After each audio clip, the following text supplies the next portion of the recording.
Hello to everyone. My name is Maria, and I'm a founder of Telehealth Fertility and Pregnancy Clinic on Your Baby. And tonight we have Kimberley, and she is the founder of Life and Lemons, the integrative acupuncture clinic. And we will talk about one of the most important topics, and I think it's one of the biggest our society's problem as well, the recurrent miscarriages. And precisely we will discuss how exactly acupuncture can help in infertility, in recurrent miscarriages, and how also it can benefit during the conception, and how it actually affects your hormones as well. So it will be quite an informative session, and then we will go through some questions. So Kimberley, the stage belongs to you now. So if you can tell us a little bit more about yourself. Well, firstly, thank you so much for having me here. I really appreciate this and an opportunity to share with everyone exactly what it is that we do and the benefit that we can provide, specifically working in combination and collaboration together. Okay, so I'm Kimberley, as you mentioned. I own a specialist women's health and fertility clinic in Sheffield. I'm an acupuncturist. I specialize in electroacupuncture. So I'll be dissecting a little information around the benefits of those specific things when it comes to fertility, and in particular, obviously, for those couples that have experienced loss throughout their fertility journey as well. So I'll just share my screen if this all goes well from a tech perspective. As I mentioned before, this is an opportunity to talk about the role of acupuncture in fertility and recurrent miscarriage. And so what I'm going to be doing first and foremost is exploring the ways in which recurrent miscarriage, physiological mechanisms behind recurrent miscarriage, or what there could be at play, and how this can relate to acupuncture as well. So just before I do that, I want to just highlight a little bit about, introduce to you briefly a little bit about what it is that acupuncture actually is. So acupuncture uses these tiny little needles, and they're placed at very specific points on the body. What it helps to do is restore and balance and encourage healing. So think of this like a finely tuned instrument where each needle helps fine-tune your body to play in balance and in harmony. And research has shown that acupuncture specifically can help to regulate your nervous system, support your immune system, and improve blood flow also to the reproductive organs, all of which are, of course, crucial when it comes to reproductive health. So today, as I said, what I'd like to dive into just before we get into the specifics of acupuncture is better understanding the hidden barriers to fertility from more of a physiological perspective. And then we'll explore obviously how that all relates to acupuncture. So as I mentioned before, obviously struggling to conceive or having had repeated miscarriages without a clear explanation can be really infuriating, but also and frustrating, but also a really emotional process. And beneath all of that, there are actually often these hidden factors that play a role. And this is the role of an acupuncturist. So what we try and do as specialist fertility acupuncturists is help to piece together this unique and complex picture of your health, to begin to make sense of this uncertainty and gives you some clarity over the next steps of your journey. So the four key factors that really we dig in deep into during an initial treatment, for example, would be things like hidden inflammation. This can include things like chronic stress or poor diet, and conditions like endometriosis, for example, that can all fuel this internal fire that can be really quite destructive. And so this isn't just internal, and this can even be issues like gum disease, for example. Again, these areas of hidden inflammation that often go unnoticed, that can just niggle away, but that can cause really significant and systemic issues with our health. Another issue there as well is your immune system. So within your immune system, it's really there to protect us, but often it gets confused and attacks the very thing that is supposed to protect, like an embryo, for example. And we know how important it is for implantation, that whole immune system regulation. This is one reason why women face implantation can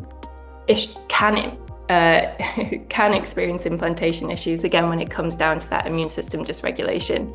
And what we've seen in studies as well is that 15% of women experiencing recurrent miscarriage have elevated certain elevated markers, such as antiphospholipid antibodies, which have also been seen to significantly increase pregnancy loss. So again, all relating back to your immune system. What we've also noticed with immune factor issues as well is that there is this, I should probably move through the slides as well at the same point. Another factor is this kind of delicate balance between the good and the bad bacteria in the body, which has this huge impact on your immune system and your endocrine system. So there's this big study, it's this systemic review, so lots of different combinations, lots of different studies, with nearly 7,000 IVF patients that found specifically vaginal dysbiosis, for example. So this imbalance of the good and the bad from a vaginal perspective actually increased, was present in 19% of cases, and was also associated with 49% increase in early pregnancy loss. Obviously, whilst more data and more research is needed, and this is a big and growing area of research, it's clear that obviously here that the microbiome plays a really significant part in pregnancy outcomes. So again, this just highlights that importance of the immune system.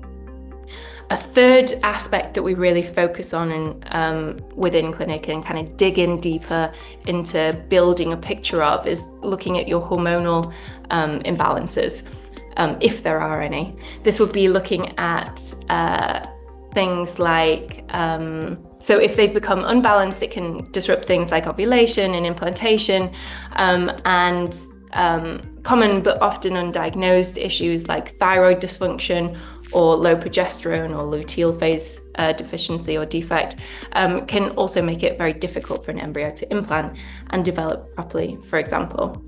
So they're just some of the types of things that we might see from a hormonal perspective.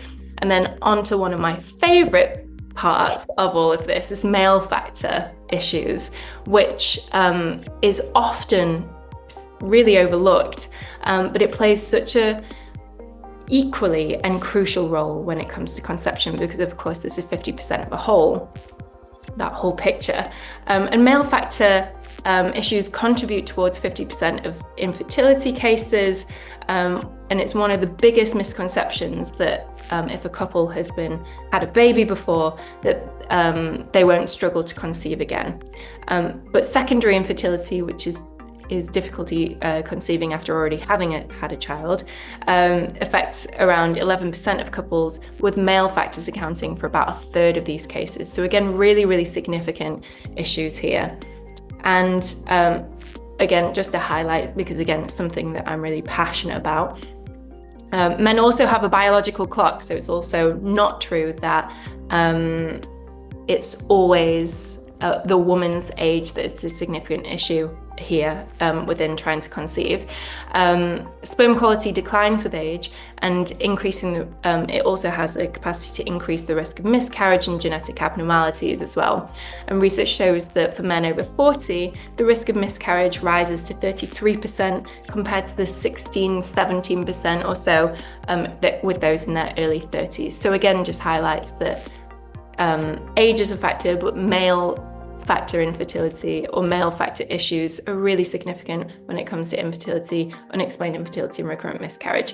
And this is why we choose to work so closely with specialists like andrologists and clinics like Plan Your Baby, like yourself, who specialize in these more advanced male fertility diagnostics that actually see the man as something as really significant as part of this process to explore and look into in a lot more detail, because assessing both partners is crucial when it comes to understanding that full picture of fertility. So whilst all of that is really significant and really relevant. What I want to do now is just highlight the way in which acupuncture can help to address some of those factors.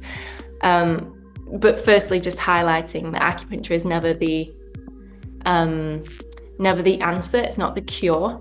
It's one part of a bigger picture, one part of this whole fertility journey, but how it can have quite significant impact on, again, a number of those hidden areas that we see when trying to conceive or having experienced loss. So the way in which acupuncture can help is acupuncture, just to help give you some context, is like it's like a tune-up for your body. So it helps to get everything running smoothly by supporting to balance hormones, by reducing stress. So one of the biggest benefits is to support that parasympathetic response in the body, which of course is so locked into things like ovulation and full functioning of all other body systems, and improving blood flow to the reproductive organs, and that's in both men and women. So it's like getting more fuel to the engine, so your body can actually function at its best. And as we obviously become pros at running on empty at times, where we give everything to everyone, but often forget to give back to ourselves. So this is just about re-establishing some balance for ourselves and our body. So for couples trying to conceive naturally or with IVF, acupuncture can be a really powerful ally in that respect. Research shows it can help improve pregnancy rates by helping the uterus become much more receptive, and also by reducing stress levels. And again, just going back to that first part that we mentioned about those hidden areas of health issues, that stress doesn't have to be an external stress. So stress doesn't have to be those things that happen to us or around us. It can actually be what's happening in the body. Those internal stresses, those hidden areas of inflammation can actually be far more stressful on our body and have far more of a significant health impact. So it's just becoming mindful of those things that we know can contribute towards those internal stresses. But acupuncture, again, provides a really great means to be able to build on that stress resilience. So again, specifically, acupuncture can help improve your menstrual cycle regularity. It can help with ovulation. It can increase blood flow to the uterus, which helps with things like implantation, and it can reduce inflammation and support your immune balance, because of course those two things are so intertwined. And when you're trying to conceive, acupuncture can also address both those apparent and hidden factors like inflammation, like hormonal imbalances, and immune system issues. Again, just highlighting that this is by no means a cure-all, but it can work alongside other treatments to improve your chances of success along the way. So just before we go on to my favorite area of acupuncture, which is electro, I just wanted to give you a brief example just to highlight one of the more complex cases that we had in clinic, and her journey in and around that. That again highlights some of these key areas of hidden issues and how we helped her along the way. So a patient comes to see us, just to give you some context, following several miscarriages. All have been unexplained. We've taken a detailed case history. We've highlighted some red flags, in which to me indicated at the time that there was a dysfunction within her immune system. So those types of flags to me were looking like things like psoriasis, cardinal endometriosis symptoms, a possible thyroid dysfunction too, just again based on her symptoms. So to me, I'm starting to piece together this kind of immune picture here. And what we helped her to do was self-advocate with her fertility specialist in Sheffield, but sadly they didn't offer a great deal of support because it's not an area of specialism for them.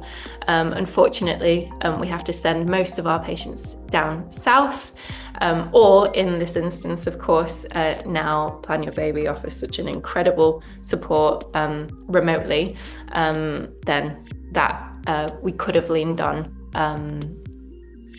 your clinic and service at that particular point. So what we did was we referred her on in this case to a specialist team of reproductive immunologists that could help her explore this relationship between her immune system and pregnancy loss in a little more depth. And all the while, we were supporting her with acupuncture treatment. And this was by no means a small feat.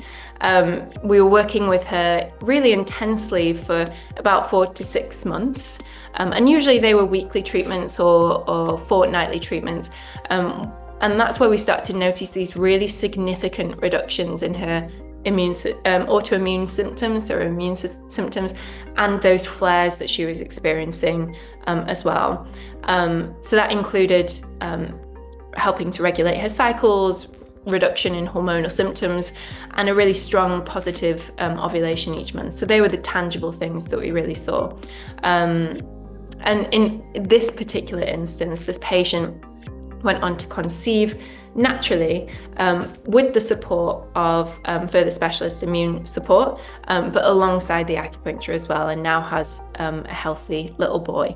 So again, just to highlight here the collaborative relationship between Western medicine and acupuncture in order to be able to support a really complex reproductive immunology case, but ultimately that led to a really positive and happy outcome. And so I'm going to move on to, that was just a brief example, but I'm going to move on to my area of specialism as well. My absolute passion is electroacupuncture. This is a subspeciality within acupuncture. And what we do here is pass this very small microcurrent through some of the needles that has this incredible and profound physiological impact, and more so than I've ever seen within my entire practice of acupuncture, full stop. So just to help you better understand these physiological mechanisms behind this technique, I want you to imagine your body as an electrical circuit, because of course our cells, every cell contains an electrical capacity.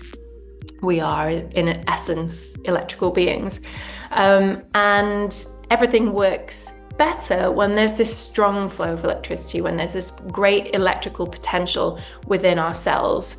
Our bodies use this electricity on a deep cellular level to repair and regenerate. And when something goes a little wrong, like a malfunctioning circuit might, we'd need a little extra charge to get things back on track. And this is essentially what electroacupuncture does. So it works by applying, as I said, gentle electrical currents or electrical microcurrents through these acupuncture needles at very specific frequencies that again have very specific physiological response on the body. And that helps to increase blood flow and supports the nervous system and helps to speed up energizing the body. So it's a little bit like, I liken it to plugging your phone into a charger. It gives it an extra boost when it's running low, essentially. And specifically what electroacupuncture can help with, as I mentioned, it's helping to increase blood flow to the uterus, regulating hormones and reducing inflammation and building stress. So I liken this, acupuncture is fantastic. It's an amazing tool in so many ways, but electroacupuncture is a little bit like acupuncture on steroids. I like to see very tangible results very quickly, and this is one of the best capacities to be able to do that. I just wanted to give you another kind of side, a bit of a wild card case as well, of someone that we were working with a couple of years ago. So she'd been trying to conceive for 3 years. She'd had 2 miscarriages, but also she had this unusual history of significant back pain and bulging disc in her sacral spine. And this was triggering debilitating sciatica. So it was between L5 and S1. So the patient was coming to me for fertility support, but mentioned this along the way. And everything else, when we investigated a little bit more detail, everything else looked really healthy. And everything was working as it should be, mostly. Obviously, we all got little tweaks and quirks here and there, but everything was pretty good, pretty healthy from that respect. But knowing how interlocked pain and inflammation is, and how the body gets into this kind of state of fight and flight in these chronic pain states, we focused on, and also, as I mentioned before, how it's really important. Stress can impact our capacity to be able to function properly, and that includes things like ovulation as well. We focused on helping to modulate this pain and reduce the inflammation associated with this back issue she was experiencing. And within 8 weeks, she was pain-free. Well, actually, within 2 weeks, she was pain-free, but within 8 weeks, she was in the early stages of pregnancy. And this just highlights here that whilst back pain might not be the issue, the underlying and hidden implications of that back pain could have been contributing towards this picture of unexplained infertility in this instance. So to give you a little more context as well, when we're looking at the lumbar and sacral spine, we're looking at the sacral plexus, which is a network of nerves that supply the pelvic organs, including the uterus, and it contains these 5 pairs of spinal nerves that branch off from the sacrum at the base of the spine, and they carry this sensory information from the pelvic organs, including the reproductive organs, to the brain, and motor impulses to the brain, from the brain to the pelvis as well. So again, you can start to see then how an impairment in that area, while seemingly really insignificant, could actually be a really significant factor when it comes to fertility problems. And in this instance, again, it just helps to reiterate that. And again, she went on to conceive a healthy baby. So again, I just want to highlight here that electroacupuncture is one of the most researched forms of acupuncture, and is one of the most effective from my personal and clinical experience. But it's not too widely known or spoken about yet in fertility medicine. But it's something that I'm hoping to change, and I'm going to be embarking on some training for acupuncturists in the next year. So I just want to end all of that. So I know it's a great deal of information with this idea again that there are lots of different facets to our overall health and our fertile potential that often aren't spoken about in any great depth, in any great detail. And it's our job as acupuncturists to be able to dissect that in great depth and start trying to create make sense of that for you, and so we can better support you from a treatment perspective, but also from helping you to self-advocate and getting you the right support by referring you on again, because this is a collaborative approach to working with your fertile potential, but also getting the support that you need along your fertility journey. So at my clinic in Sheffield, Life in Lemons, we combine this wisdom of acupuncture with modern functional medicine principles, and we work with these fertility specialists again, so that there is this collaborative approach. I just again want to highlight here, if you are looking for a fertility acupuncturist, always make sure you do your research. So look for a fertility support acupuncturist that's trained with Nava Carmen if you're looking in the UK, and choose someone that truly understands this whole reproductive picture of health, as again, we're able to see things in a very different way. And yeah, again, just want to highlight here that acupuncture is by no means a quick fix. As I mentioned in one of my previous cases, that I was working with this one particular patient for up to 6 months. But when combined with the right medical treatments and the right support as a whole, it can really significantly improve your chances of conceiving.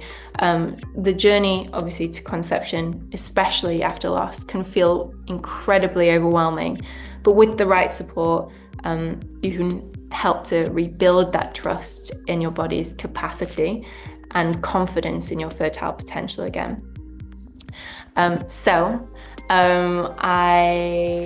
want to thank you, because that's the end of all the natter around acupuncture and fertility and conceiving after pregnancy loss, and how acupuncture might be able to help.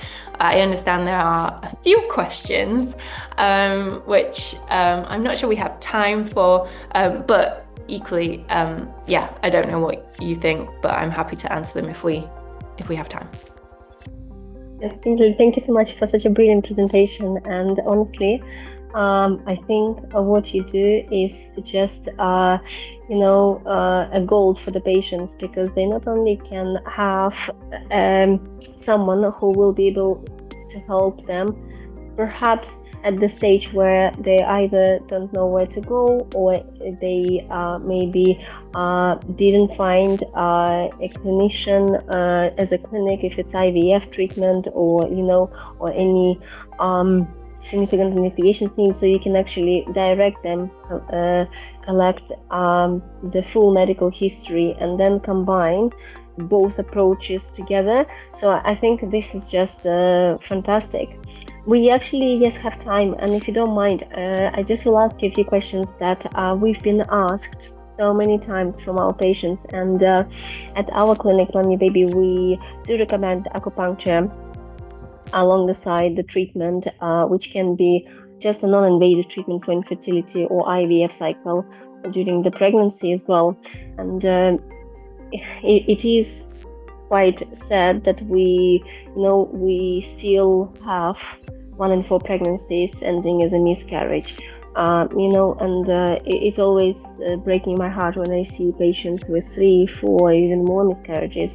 And it's not just physically damaging to the body, but psychologically it's extremely traumatizing pathway to imagine that someone did lose 4 or 5 babies. It is quite traumatic. Can I just ask you, because our clinic is also focusing on the microbiome, and this is something that actually was not really looked at or was undermined for many, many years, and in fertility especially, and very recently, maybe 5-6 years ago, it became something that clinicians should start to explore and see if the imbalance within the bacteria in the vagina, in uterus, can lead to miscarriage, especially to second trimester losses that very I would say unlikely would be related to any genetic disorders, which we always been told that if it's a miscarriage, that most likely it's a genetic cause, but the reality is not actually the case, depending on the age, of course, but very often miscarriages happening due to other reasons, and it can be the microbiome issue.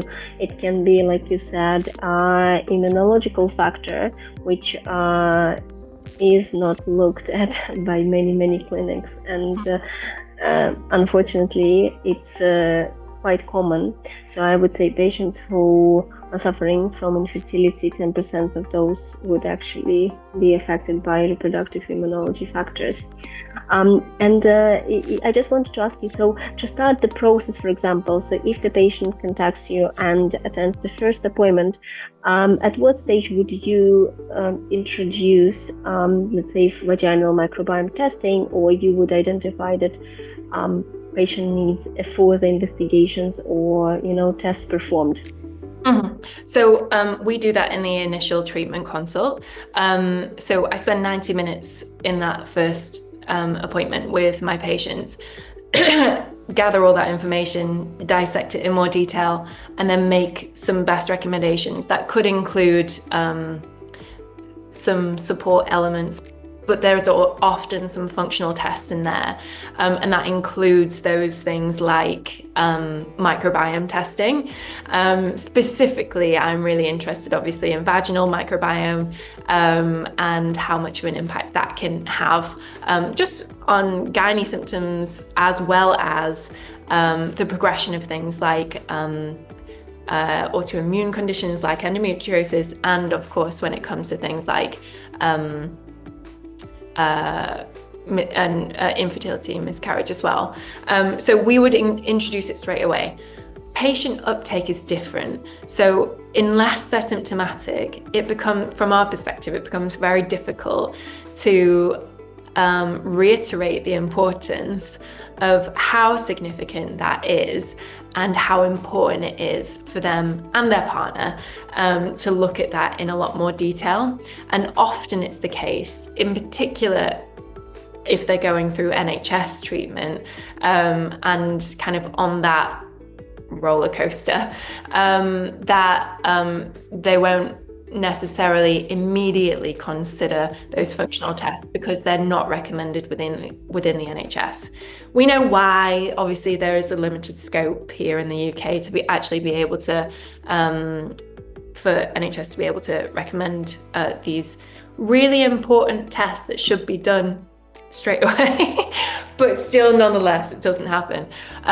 I find that it's not until they get to a point when perhaps they've gone through that NHS fertility process, haven't necessarily got what it is that the outcome that they're looking for, and then they start to really pick up on those additional things that could be done, such as acupuncture, but also they become much more receptive to those more functional tests that we look at as well.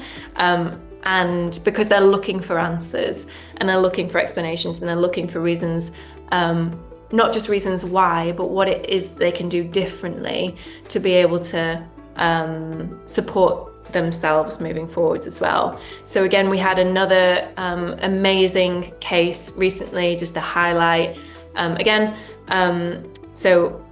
Patient comes in quite symptomatic, not hugely symptomatic. When I talk about symptoms, I'm talking about gynae, general gynae stuff. So maybe there's some cyclical BV going on, post-menstruation or pre-menstruation, or low-level recurrent thrush, again, cyclical. Those types of things that aren't enough to warrant to do a great deal about, but that are annoying and that have been there for a while. So this was this particular patient. She was coming for a number of weeks. We kept reiterating that perhaps it's something that they might want to consider, and again, the reasons why.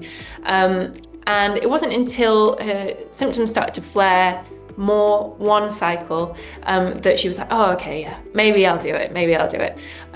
She came back positive for really significant high ureaplasma, as well as some BV markers as well. So she was treated, we referred on, again, GP wouldn't support her, but we referred on to a prescribing pharmacist, and she received antibiotics for that. She was on then, her partner then had the test.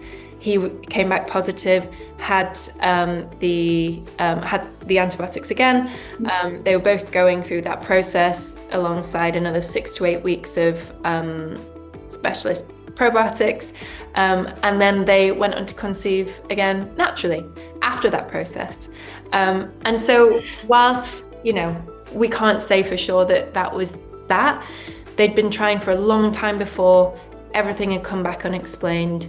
And this, again, was just one small piece of the puzzle that actually, in hindsight, she now reflects on, because she's got this lovely, beautiful baby that she's brought into clinic since. She has reflected in hindsight that she wished she'd have done it sooner.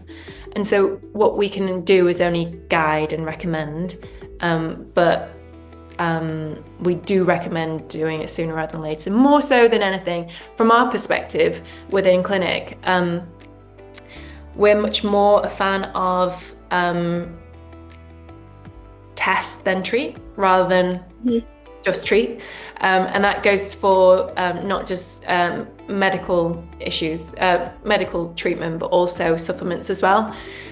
We really don't like to recommend anything unless we know that it's clinically or functionally significant for that particular patient. And that's why, from our perspective, it would save patients a lot of time and a lot of money and potentially a lot of heartache if they did the relevant tests first and foremost, if nothing else, just to rule it out. Of course, there is always financial elements involved with these things because they aren't provided on the NHS. But it's, picking and choosing what is most relevant for you, but having the support and being guided with that by by the fertility support specialist that you're working with, essentially. That's my experience. It's always so nice to hear when you manage to help someone who tried for so long to conceive naturally, just with a small alteration, with some tweak and twist. But also what you've done is you helped this patient to avoid IVF, which sometimes really can be avoided, and just to finding the actual root of the problem is extremely important, because IVF, as we know, is quite invasive and quite lengthy process, and by far not the cheapest treatment. and it just causes quite a lot of damages for some patients. Of course, there are some scenarios and diagnoses that needs to be addressed only through IVF, and this is exactly what I want to talk to you about. And it's a male factor. We all know that it's been dismissed for many, many years. And it always was almost as a fact that it's the female that is causing infertility. Either it's the biological age or some uterine abnormalities, low ovarian reserve, hormonal imbalance, and the list is just can keep going. And even now I see some couples at our clinic, the couple tried to conceive for more than a year with no success, relatively young, but semen analysis was not offered yet. When it's actually is quite accessible, quick tests and done by the embryologist or some laboratory specialist, and reports can be accessible within a day or two. And can give a lot of answers to try to find, what exactly is the cause of infertility. But my question to you is as well, how often do you see males addressing the problem, and would you recommend acupuncture to a male partner? Absolutely, we would recommend that, and the reasons being, so that the research is it's growing, but it's still not where it needs to be, because same with all research, it tends to be a little lacking in that respect. Who knows why? Anyway, so the same with acupuncture. But what we see, and the beautiful thing about working with men, is that you can see from a non-invasive perspective, actually, very quickly, very tangible shifts in outcomes. So, for example, it doesn't take a great deal for them to be able to do a sperm sample 1 month and then 3 months later do another sperm sample, whereas, women often have to go through the invasive procedures and, everything. So whereas sperm samples can be done at home, relatively speaking. So, and so we get to see the change in parameters with treatment, which is really a really beautiful thing to be able to work with. But again, that is coinciding with nutrition as well. And so we have an amazing nutritional therapist that we work with in clinic here in Sheffield, and we work together on those cases. But again, it comes down to, so outcomes and really come down to the reasons why. So for example, if there's structural issues like varicocele, whilst we can help to reduce inflammation, what we can't do is change the structural problem. And that's where, of course, then we refer on to a urologist or an andrologist for further investigations and support with something like that. But again, we try and do our research and highlight where it is that we can have the biggest shifts in their sperm health and sperm quality. Saying that, it's often the case that they'll only come if their partner's coming. We don't often see men that are just coming off their own back. So yeah, they're often initially being dragged along and then they feel great after, so they're like, oh, I'll continue this. So yeah, we don't often get that just straight inquiry for male factor, which is a shame, because again, we start seeing these really positive, we can tangibly see these positive benefits. But yeah, that's just my experience. I think there's still a lot of stigma around male infertility, and I also recently noticed that there are a lot of groups on Facebook, other channels, Mumsnet, a safe space for the woman, but there is no safe space for the men, specifically dedicated groups for the male infertility. And I think this is something that perhaps we really need. So they also can feel safe, that they can share their maybe personal details about the treatment, their journey, about the parenthood, and what kind of problems that they occur to have. And I think this also may have a positive impact on the male infertility awareness. But yes, that's really interesting to hear that acupuncture also can be recommended to a male and can improve their semen sample. And I think in general it is good for anyone. And therefore, I think we still have some time for this last question. As a clinic, we do specialize in a very close pregnancy monitoring, which is not really available in majority of the fertility clinics. Now, we do focus on reproductive immunology, where we do prescribe medications. We do a series of HCG tests, progesterone, to monitor how the levels are changing. We adjust the medications according to the pregnancy progression as well. And very often, our patients would have had acupuncture prior to conception, and we get asked questions. So, until when I should continue acupuncture in pregnancy? So if you wouldn't mind just to share a little bit about this. Yeah, of course. Firstly, I just want to say that a number of our patients have used your support, and they've said it's been absolutely amazing from a reassurance perspective in those early stages of pregnancy, to make sure that, again, hormonally everything is where it needs to be, but also those personalized tweaks and adjustments. So that immediate return of results as well, so within a couple of days, is amazing for them. But those small tweaks and adjustments from a medication perspective have been game changing for these patients, as I said, in that first trimester. So I just want to say what I think a remarkable job you have done in creating the service that you've created. I think it's brilliant. So yeah, just a sideline. So the other question was throughout pregnancy. So when it really depends on the person. When it comes to having got that positive pregnancy test, what we do is usually see the patient every couple of weeks during the first trimester.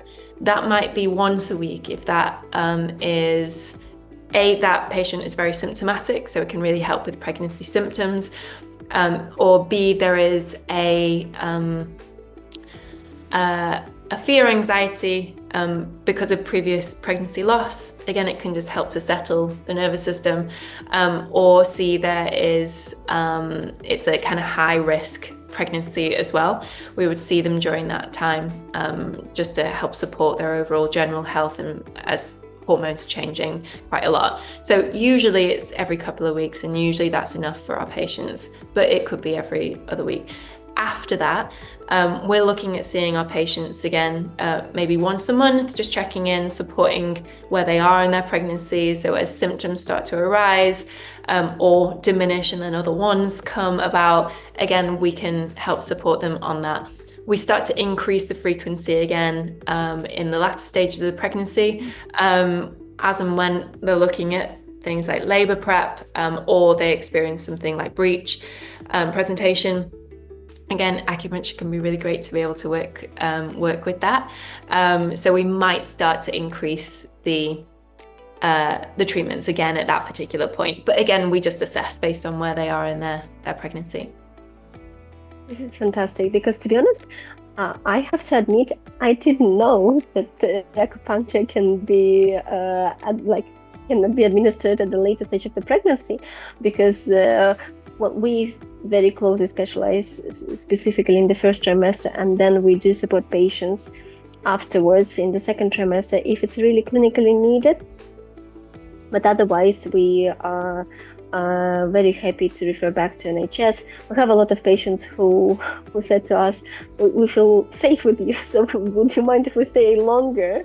And we still continue monitoring with you, and then alongside we will be still with NHS. But yes, and then when we get asked about acupuncture, so now I know what to answer, that actually it's absolutely fine to have it until the delivery, and it even can help. So that's when we start to weave in. So patients respond really, really quickly with acupuncture when they're pregnant, because that increase in blood volume.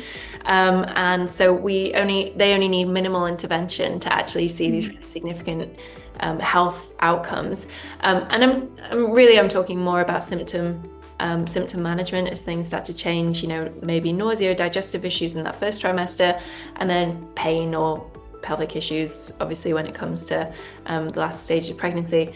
But yeah, electroacupuncture, again, in those from like 37, 38 weeks onwards, can be really, really great to help support that labor preparation, as well as we can start to ramp things up a little bit at that particular point. So yeah, we see really great outcomes with that.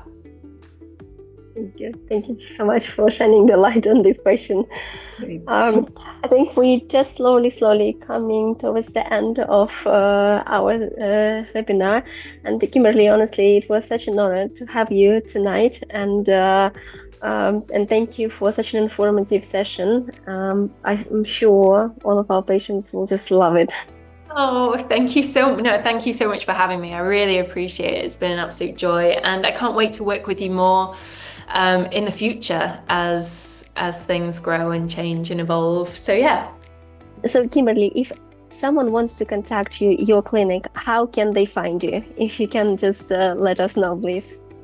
So my clinic is called Life in Lemons. I'm here in Sheffield. So if you want an in-person appointment, then that would be at our clinic in Sheffield. We do offer some support as well from a telehealth perspective with our nutritional therapist. And also I do a fertility review, so where we will go through all of these things and make our best recommendations from a functional testing perspective as well. So all of that information can be found on our website, and that is lifeinlemons.clinic. Fantastic. Thank you so much. Thank you.